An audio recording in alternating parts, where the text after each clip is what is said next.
Good afternoon. Today we are going to discuss the financial analysis of the Boeing Company, a leader in commercial and military aviation. This analysis is brought to you by Jacob Crowder, Kyle Mack, Kathryn Nicewitz, and Felicia Tatum.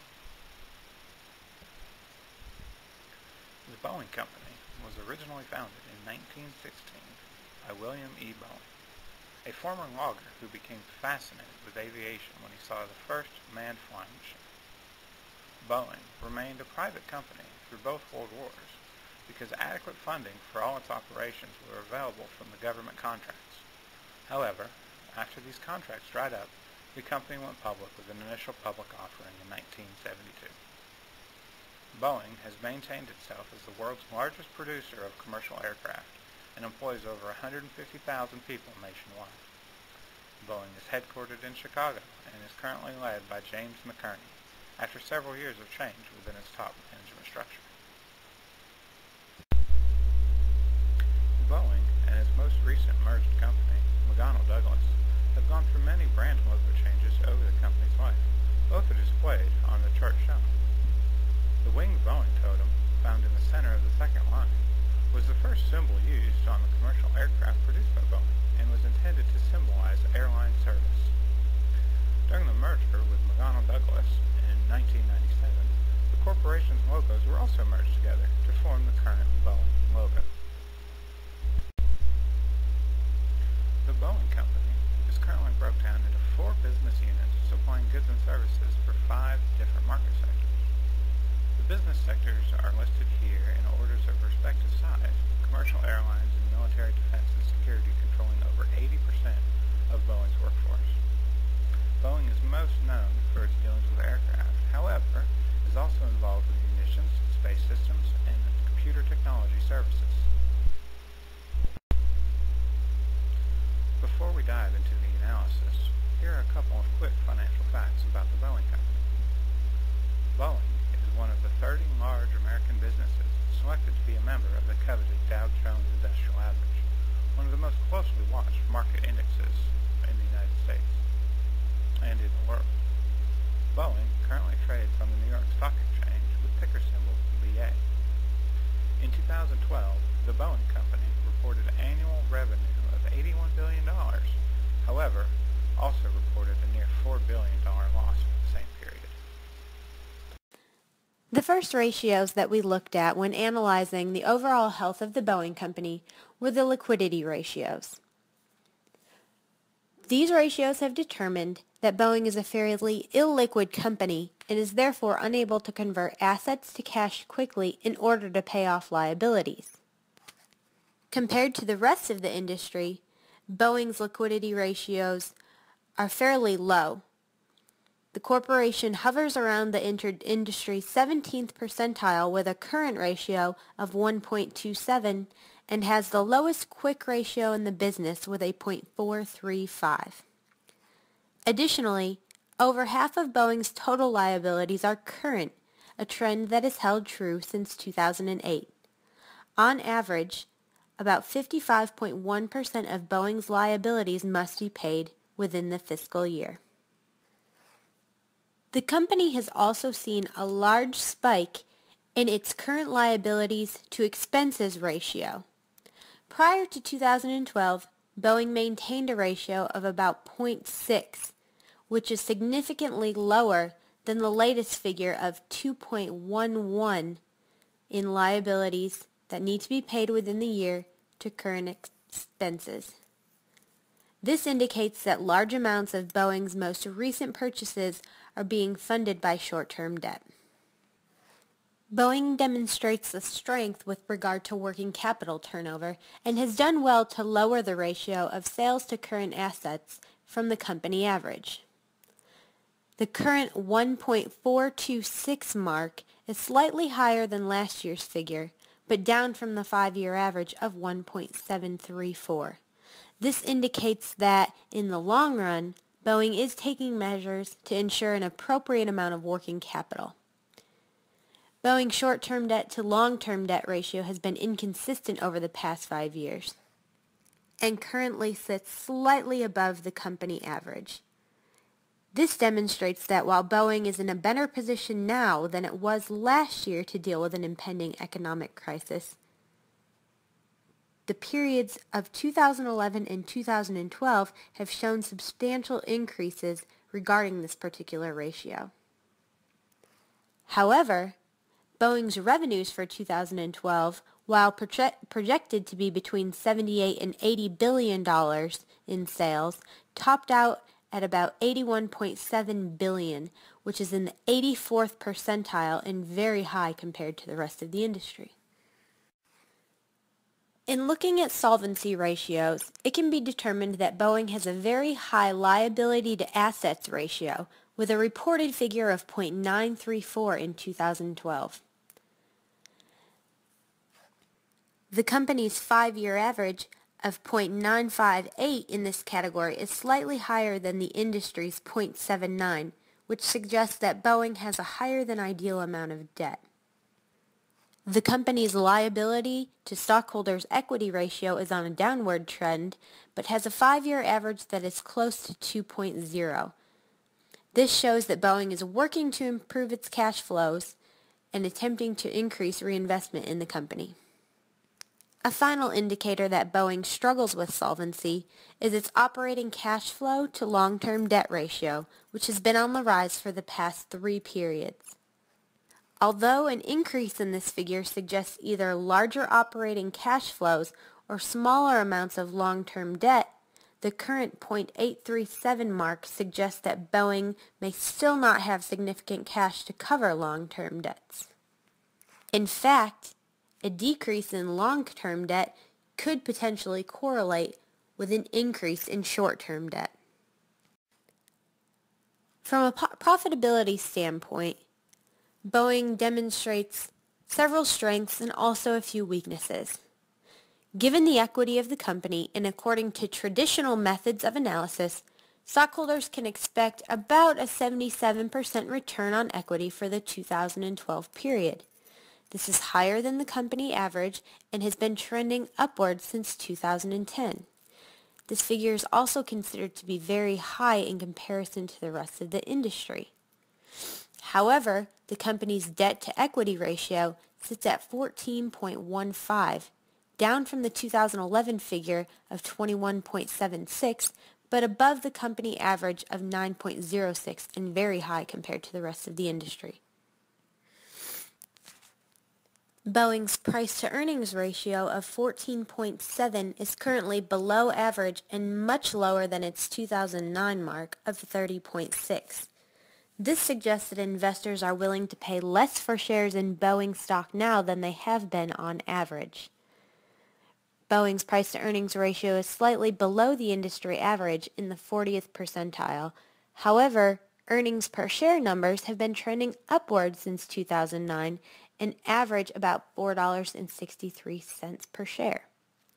In fact, over the past 3 years, Boeing's projected earnings per share numbers have actually been exceeded by the yearly yield. After looking at a thorough analysis of Boeing's 2012 financial statements as well as statements from the past 4 years prior, you'll notice that Boeing demonstrates strengths and weaknesses with regard to liquidity, solvency, and profitability.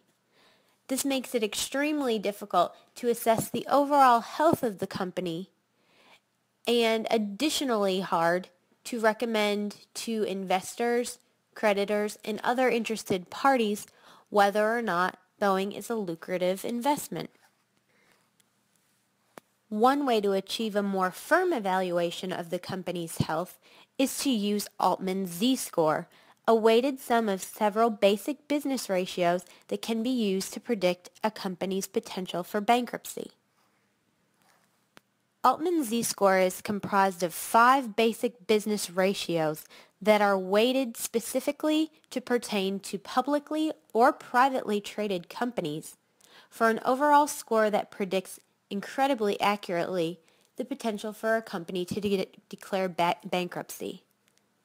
The 5 basic business ratios used are as follows: working capital to assets, retained earnings to assets, EBIT to assets, the market value of equity or the market cap figure to the book value of liabilities, and finally, sales to assets.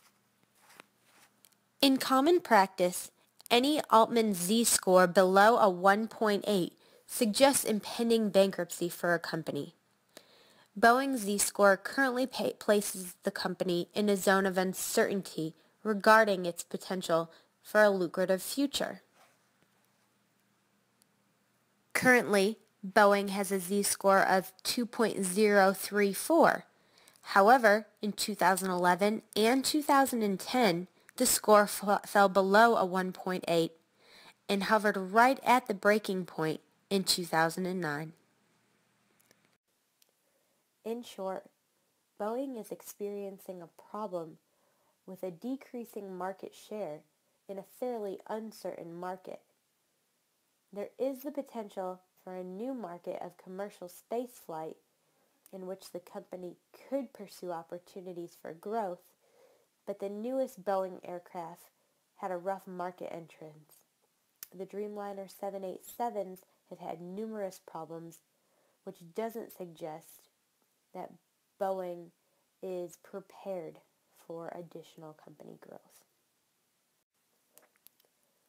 Although Boeing has demonstrated a consistent ability to bring in revenues for the past 5 fiscal years and has an upward trend in earnings per share numbers, the company has large amounts of long-term debt compared to stockholders' equity, especially in the past period of 2012.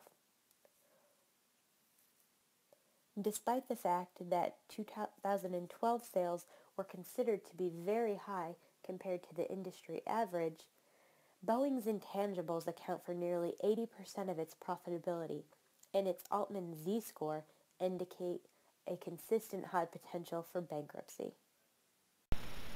In this section, we will talk about Warren Buffett and his search for a durable competitive advantage when analyzing the financial statements of Boeing. Warren Buffett likes simplicity when it comes to the businesses he invests in. If he doesn't understand it, then he doesn't invest money in it. He looks for certain things in the financial statements that help him to reason whether the company has a durable competitive advantage or not, that we will go over in the coming slides. Warren considers businesses that have competitive advantages come in 3 different types: businesses that sell a unique product, businesses that sell a unique service, and businesses that are the low-cost buyer and seller of product or service.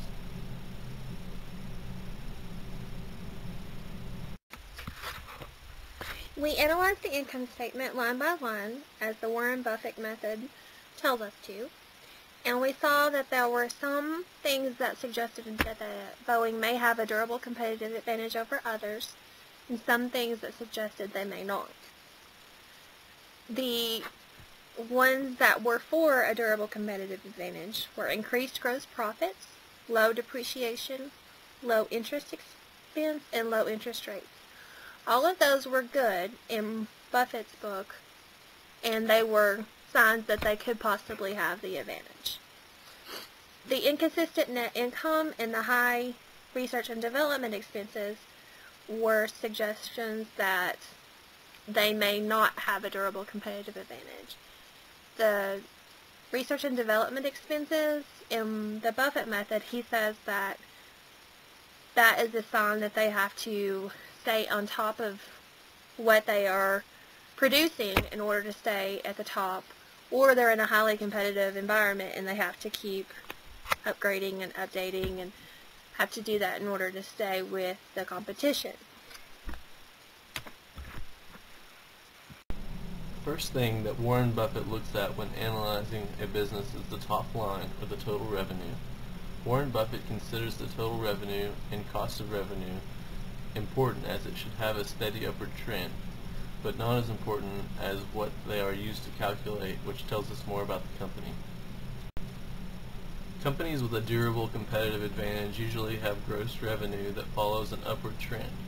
Here we can see gross revenue tracking slowly upward and evening off, which probably points to some issues with cost control, since total revenue increased in the previous slide.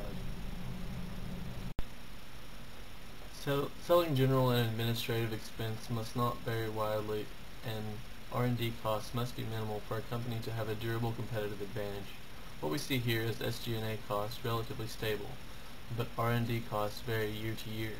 Buffett likes to see very little spent on R&D each year because companies that do spend significant amounts on R&D are in a competitive industry where the company has to constantly innovate in order to keep its competitive advantage. In the search for a durable competitive advantage, Boeing displays consistent gross and net profit margins with SG&A expenses only consisting of below 30% of gross profit. On the other hand, the percentage of gross profit that is spent on R&D is great, even considering it is an industry that relies heavily on R&D to stay competitive. Warren Buffett doesn't like to invest in a business that isn't a sure bet and constantly has to invest in R&D to stay competitive. Depreciation costs are normal for the company with the great amount of assets that Boeing has, and interest expenses well below Warren's limit of 15% of operating income. From these figures, Buffett wants to know if the company consistently earned profits year after year. Over the past 10 years, Boeing has had an overall upward trend to net income and EBIT, but has not been consistent in its earnings, with some of this due to the 2008 financial meltdown. Again, what Warren is looking for in earnings per share is a consistent upward trend. While it has an upward trend, it is quite volatile. We also analyzed the balance sheet in accordance to the Warren Buffett method, and we saw that they had an upward trend on their cash and equivalents. Their inventories continued to increase. Their current ratio was decent.